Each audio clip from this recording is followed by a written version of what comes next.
आदरणीय वैद्य जी, जो कि हम लोगों के पारिवारिक संरक्षक रहे हैं यहाँ पर, राजेश सिंह जी, प्रिंसिपल साहब, राकेश पांडे जी,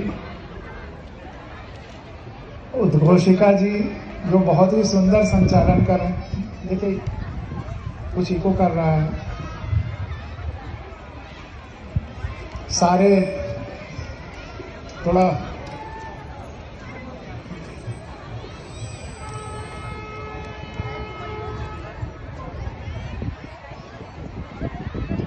हेलो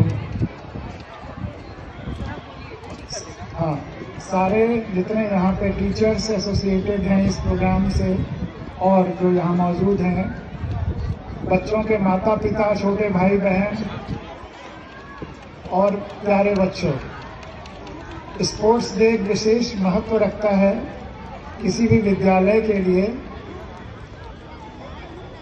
और सबको जोड़ता है। क्लासरूम में अलग अलग सब्जेक्ट के लोग अलग अलग तरीके से अपने को अलग अलग महसूस करते हैं, लेकिन यहाँ पर आकर सब एक दूसरे से जुड़ा हुआ महसूस करते हैं। और मैं आग्रह कर रहा हूँ कि अलग अलग जो कैंप उधर बैठे हुए बच्चे सब थोड़ी देर के लिए 15-20 मिनट के लिए बहुत ध्यान से मेरी बातों को सुने, क्योंकि वो शायद जीवन में बहुत ही महत्वपूर्ण रहेंगी और काम आएंगी। अभी उद्घोषिका जी ने जब छोटे बच्चों का प्रोग्राम हो रहा था जिसको हम लोग देख रहे थे, तो टीचर्स के बारे में आप लोगों को भी पीछे भी ध्यान देना है। मैं पीछे भी देखता रहूंगा कि आप लोग सुन रही हैं या कहीं। तो आपने कहा था कि टीचर्स ने ऐसी व्यवस्था की है, खास करके जब बाल डांस हो रहा था, कि पेरेंट्स को नहीं पता है कि बच्चे में क्या क्या क्षमता है और हर बच्चे से कुछ न कुछ करवाया। यानी कि हर बच्चे में कुछ न कुछ करने की क्षमता होती है, लेकिन ये कुछ न कुछ तो बहुत थोड़ी सी बात हुई। दरअसल हर बच्चे में एक विशेष क्षमता होती है, हर बच्चा अद्वितीय है। और आज तक जितने भी व्यक्तित्व धरती पर हुए हैं, चाहे महापुरुष हुए हों चाहे अवतार हुए हों, हर बच्चे में आज तक जितने भी व्यक्ति हुए हैं उनसे बड़ा होने की संभावना है। आपको बच्चे में वह क्षमता देखनी है कि हर बच्चा जो वो चाहता है वो हो सकता है, जो आप चाहते हैं वो हो सकता है, और आज तक जितने भी महापुरुष हुए हैं उनसे बड़ा हो सकता है। अथर्ववेद का एक मंत्र है, अमंत्रम अक्षरो नास्ति न अपि मूलम न औषधम न अपि कोऽपि अयोग्यो पुरुष। आप ही बात करेंगे उद्घोषिका जी तो कैसे काम चलेगा? आप जब भी बोल रही थी मैं सुन रहा था, और यहाँ आप ही बात कर रही हैं, ये ठीक नहीं है। अमंत्रम, और अगर कोई आप बात करेंगी तो मैं शुरू से फिर से सुनाऊंगा। अमंत्रम अक्षरो नास्ति न अपि मूलम न औषधम न अपि कोऽपि अयोग्यो पुरुष योजकः तत्र दुर्लभः। इस धरती पर कोई भी ऐसी ध्वनि नहीं है जिसका मंत्र न बनाया जा सके। राम राम भी मंत्र बन जाता है और मरा मरा भी मंत्र बन जाता है, केवल भाव का अंतर है। अगर भाव शुद्ध है तो हर अक्षर मंत्र बन जाता है। और वैद्य जी हैं, न अपि मूलम न औषधम, कोई ऐसी वनस्पति है ही नहीं जिसमें औषधीय गुण न हो। न अपि कोऽपि अयोग्य पुरुष, एक भी व्यक्ति इस धरती पर अयोग्य नहीं है। ये शिक्षक की ड्यूटी है, पेरेंट्स की ड्यूटी है, पुरानी पीढ़ी की ड्यूटी है कि उस बच्चे में जितनी क्षमता है उसको पहचाना जाए और उस दिशा में ले चला जाए। हर बच्चा एक बीज है, और आज तक जितने भी व्यक्तित्व धरती पर हुए हैं, हम लोग पुरानी पीढ़ी या महापुरुष, सब एक पेड़ हैं। हर बीज में, हर पेड़ से बड़ा होने की संभावना। इसलिए हम लोगों की एक ड्यूटी है कि इस पीढ़ी को, जो हमारे सामने बच्चे के रूप में है, उसका सर्वोत्तम करें, उसको सर्वोत्तम आगे दिशा में ले जाएं। और इसके लिए ये केवल कहने की बात नहीं है, प्रैक्टिकली एक टीचर ने डिमॉन्स्ट्रेट करके सिद्ध कर दिया है। जापान का एक टीचर तोतो चान, उसकी किताब है, उसके एक शिष्या ने, छोटी बच्ची ने उसकी जीवनी लिखी है, सच्चा किस्सा है। अब इस किताब की दुनिया के सारी भाषाओं में अनुवाद है, रिकॉर्डेड हिस्ट्री है। और वह बच्चा, वह टीचर समाज के सारे रिजेक्टेड बच्चों को पढ़ाता है, जो दूसरे स्कूलों में स्कूल एडमिशन नहीं ले पाते हैं, और जिनके माता पिता गरीब हैं, स्कूल नहीं भेज पाते, या जो बहुत पढ़ने में कमजोर हैं, या जो दूसरे स्कूलों से शैतानियों की वजह से निकाल दिए जाते हैं, या जो विकलांग हैं। जितने बच्चे हैं उस स्कूल आसपास रिजेक्टेड हैं, उनको पढ़ाता है बिना किसी ज्यादा रिसोर्सेज के। हम लोग तो बड़े सौभाग्यशाली हैं, बहुत अच्छे विद्यालय में पढ़ रहे हैं, तो यहाँ तो हम और बहुत एक्सेल कर सकते हैं। वहाँ पर संसाधन नहीं है, कभी ट्रेन की डिस्कार्डेड बोगी में, कभी पेड़ के नीचे पढ़ाता है। लेकिन रिकॉर्डेड इसलिए कि उस स्कूल से निकले हुए सब के सब बच्चे जापान की टॉप मोस्ट पोजिशंस में पहुंचते हैं, एक भी बच्चा फेल नहीं होता। तो जब ऐसा सारे रिजेक्टेड बच्चे वहां तक पहुंचाए जा सकते हैं, तो ये सब बच्चे कहाँ पहुंच सकते हैं? इसमें से कौन कल भारत का प्रधानमंत्री होगा, कौन सबसे बड़ा साइंटिस्ट होगा, कौन धरती को बचाने के लिए पता नहीं क्या क्या करेगा। तो हर बच्चे में वो क्षमता है। आप अपने बच्चे को चाहे जैसा आज हो, उसको समझिए, उसके अंदर की छिपी हुई शक्तियों को पहचानिए और उसे आगे बढ़ाइए। यह तो टीचर्स और पेरेंट्स के लिए है कि हर बच्चे में वो क्षमता देखें। और बच्चों के लिए खुद ये है, मैं खुद आम के पेड़ के नीचे प्राइमरी स्कूल में दर्जा 5 तक पढ़ के आया हूँ। बोरा जोरा लेकर, तख्ती लेकर स्कूल जाता था। स्कूल में कोई बिल्डिंग भी नहीं थी, पेड़ के नीचे पढ़ता था। वहां से यात्रा शुरू हुई और भारत सरकार के हाईएस्ट पोस्ट तक पहुंचने में हिंदी मीडियम से अवधी भाषा में पढ़ रहा था। पहली बार दर्जा 6 में जब शहर आया तब हिंदी भाषा बोलनी शुरू की, अवधी बोलता था। लेकिन एक चीज ने हमारा बहुत साथ दिया। मैं सारे बच्चों और टीचर्स और पेरेंट्स से आग्रह करूंगा कि अगर वो बच्चे में वाकई उनकी क्षमता पहचानने की कोशिश करवाना चाहते हैं, तो एक बात बहुत मददगार है। अगर बच्चे रोज डायरी लिखना शुरू कर दें, मैं दर्जा 6 से डायरियां लिख रहा हूं और अब इतने सालों बाद वो डायरियां मेरी सबसे महत्वपूर्ण निधि हैं। उसमें रोज पहले घटनाएं, उसके बाद कैसे पढ़ना है, क्या पढ़ना है, कैसे मैं देखता हूं। खुली आंखों से देखना सिखाना सबसे जरूरी वो चीज है बच्चों को। अगर बच्चे किसी किताब में कुछ भी लिखा हो, लेकिन अगर हमारी आंखें कुछ और देख रही हैं, तो बच्चों को यह विश्वास होना चाहिए कि जो हमारी आंखों ने देखा है हम उसे सही मानेंगे, कहीं कुछ भी लिखा हो उसे सही नहीं मानेंगे। यह हौसला, यह विश्वास, यह आत्मविश्वास देना जरूरी है। तो डायरी लिखना बहुत महत्वपूर्ण होगा बच्चों के लिए। आप विश्वास मानिए, अगर आज से वो डायरी लिखना शुरू कर दें तो 10-15 साल बाद उनकी पर्सनालिटी बहुत बदल जाएगी। कई स्कूलों में जाकर के मैंने एक प्रयोग किया है। ऐसे स्कूल अयोध्या से थोड़ी दूर पर माझा क्षेत्र में ध्रुव यादव जी ने ऐसे एकदम मेरे गांव में ऐसे स्कूल खोले हैं जहां सारे पुरुष लोग शाम के बाद शराब पी करके धुत रहते थे और कोई पढ़ाई लिखाई की बात नहीं थी। उन्होंने उन गरीब बच्चों को पढ़ाना शुरू किया और ऐसी डायरियां हम लोगों ने लिखवाना शुरू किया। वो मैं बार बार वहां जाता था। बच्चों को अच्छी शिक्षा जब देनी शुरू की गई तो बच्चों ने अपने घर के माता पिता के संस्कार बदल दिए। पिता लोग अब वहां शराब नहीं पीते हैं, अब वो गांव में विकसित हो रहा है साथ साथ। तो अगर पुरानी पीढ़ी गड़बड़ हो तो उसे बच्चों से संस्कार जाते हैं। संस्कार दोनों तरफ से आता है। बड़ी पीढ़ी पुरानी पीढ़ी को, नई पीढ़ी पुरानी पीढ़ी को भी संस्कार दे सकती, शिक्षा दे सकती है, और पुरानी पीढ़ी नई को। जहां से जो बेस्ट हो वो शिक्षा जानी चाहिए। तो तो उन बच्चों ने डायरी लिखने की वजह से और अच्छे टीचर्स और अपने अंदर छिपी क्षमता निकालने की वजह से आज उस स्कूल के बच्चे तमाम सारे फेलोशिप पा रहे हैं, BHU में, इलाहाबाद यूनिवर्सिटी में रिसर्च कर रहे हैं और तमाम सारी सिविल सर्विसेज में भी अब सिलेक्शन का स्थिति आ गई है। तो हर बच्चा जो बेस्ट उसके अंदर है वो निकाले। इसके लिए मुझे आप सबसे आग्रह करना है कि अपने बच्चों को उस रूप में ध्यान दें। और चूंकि छोटे बच्चे हैं, ऐसे छोटे बच्चे जो कैटरपिलर रेस कर रहे थे और सारे प्रोग्राम जो हुए, उन छोटे बच्चों के लिए भी जो बात प्रिंसिपल साहब ने कहा कि छोटे बच्चों को आप कैसे समझाएंगे, तो एक छोटी कहानी के माध्यम से मैं उन बच्चों को जो वहां पर खड़े हों या पीछे खड़े हों, उनको एक छोटी कहानी 5-7 मिनट में सुना करके अपनी बात खत्म करूंगा। और ये कहानी लोक कथा मैंने पहले गांव में अपने बचपन में सुनी थी, आप सब ने सुनी होगी, केवल मुझे रिमाइंड कराना है। लेकिन बच्चे लोग तुम्हारे लिए है ये कहानी, छोटे छोटे बच्चों तुम्हें भी ये कहानी समझ में आएगी और पेरेंट्स को भी बड़ा आनंद आएगा।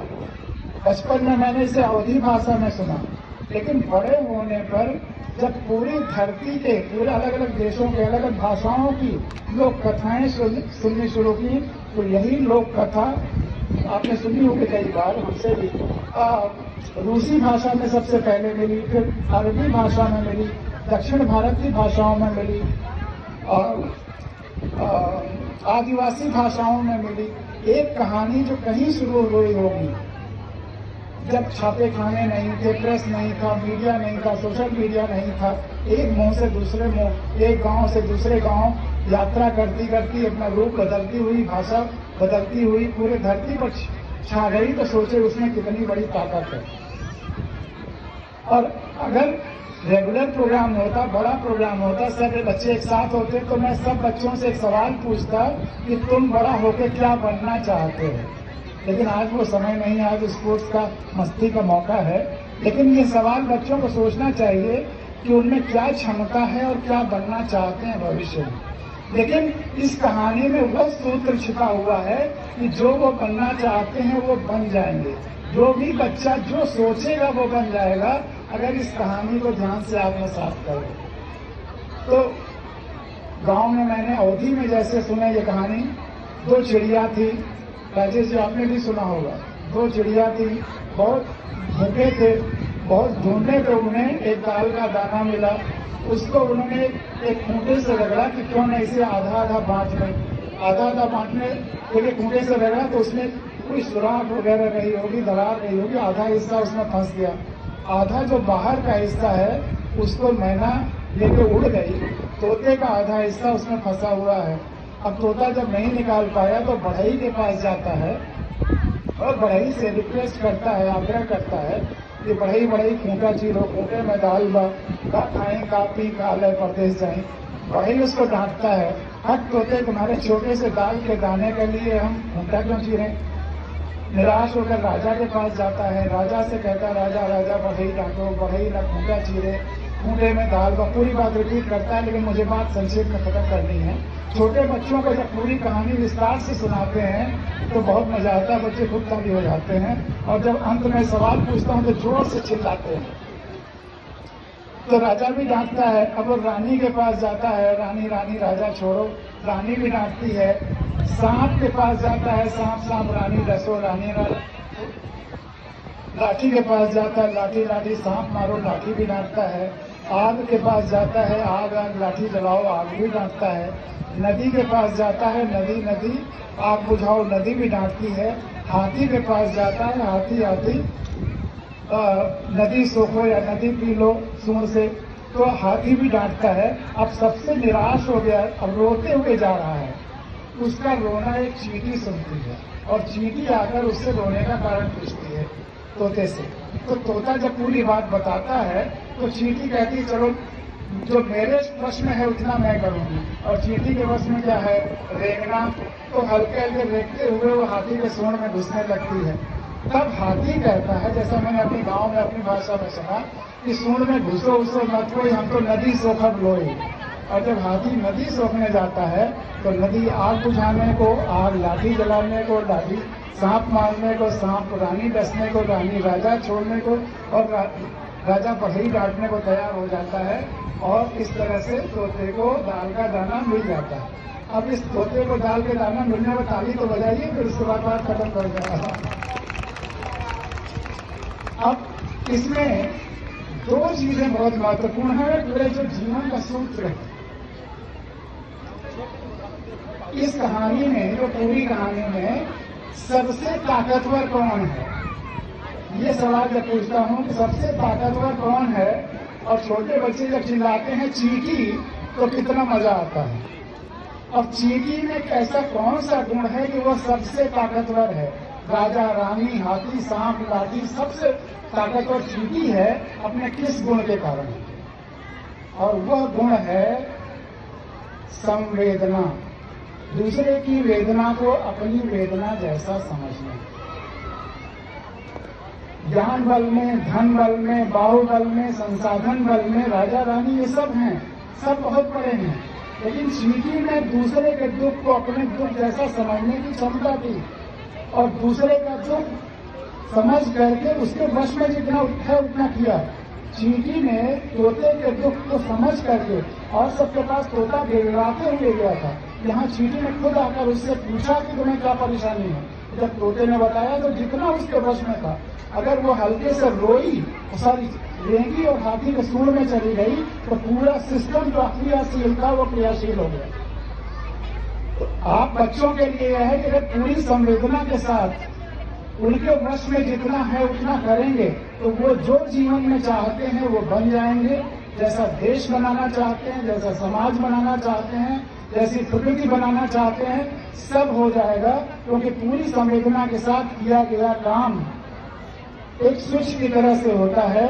जो बड़े बड़े, जैसे स्विच दबाने से बड़े बड़े कारखाने और बड़े बड़े सिस्टम्स चलने लगते हैं, वैसे पूरी संवेदना से किया गया छोटा सा काम भी बहुत बड़े बड़े चमत्कारिक परिवर्तन ले आता है।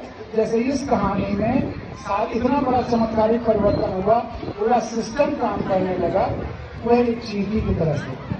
अब चींटी कौन है?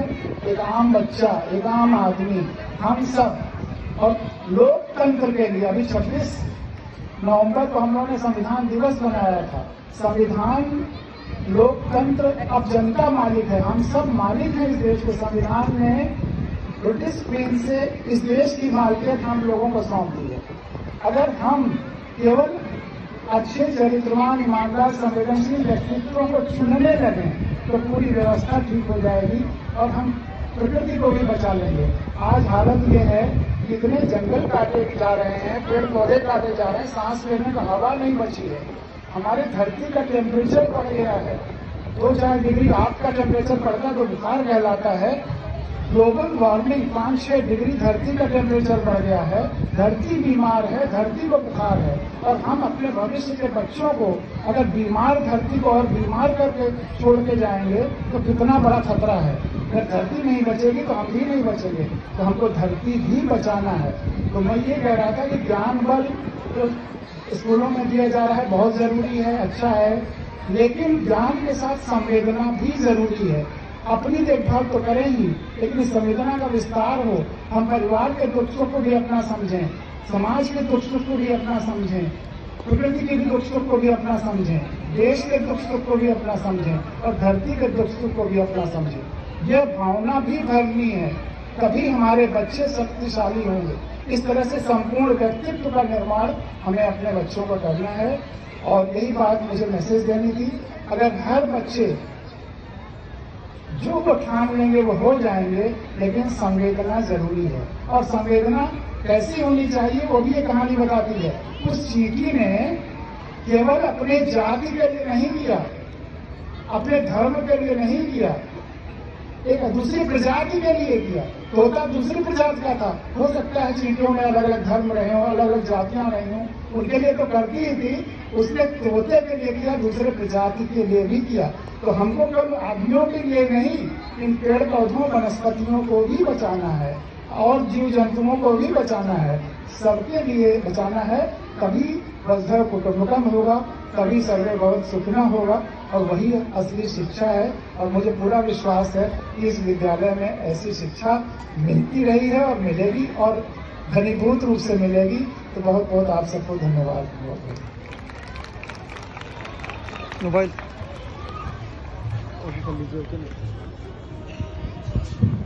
बहुत बहुत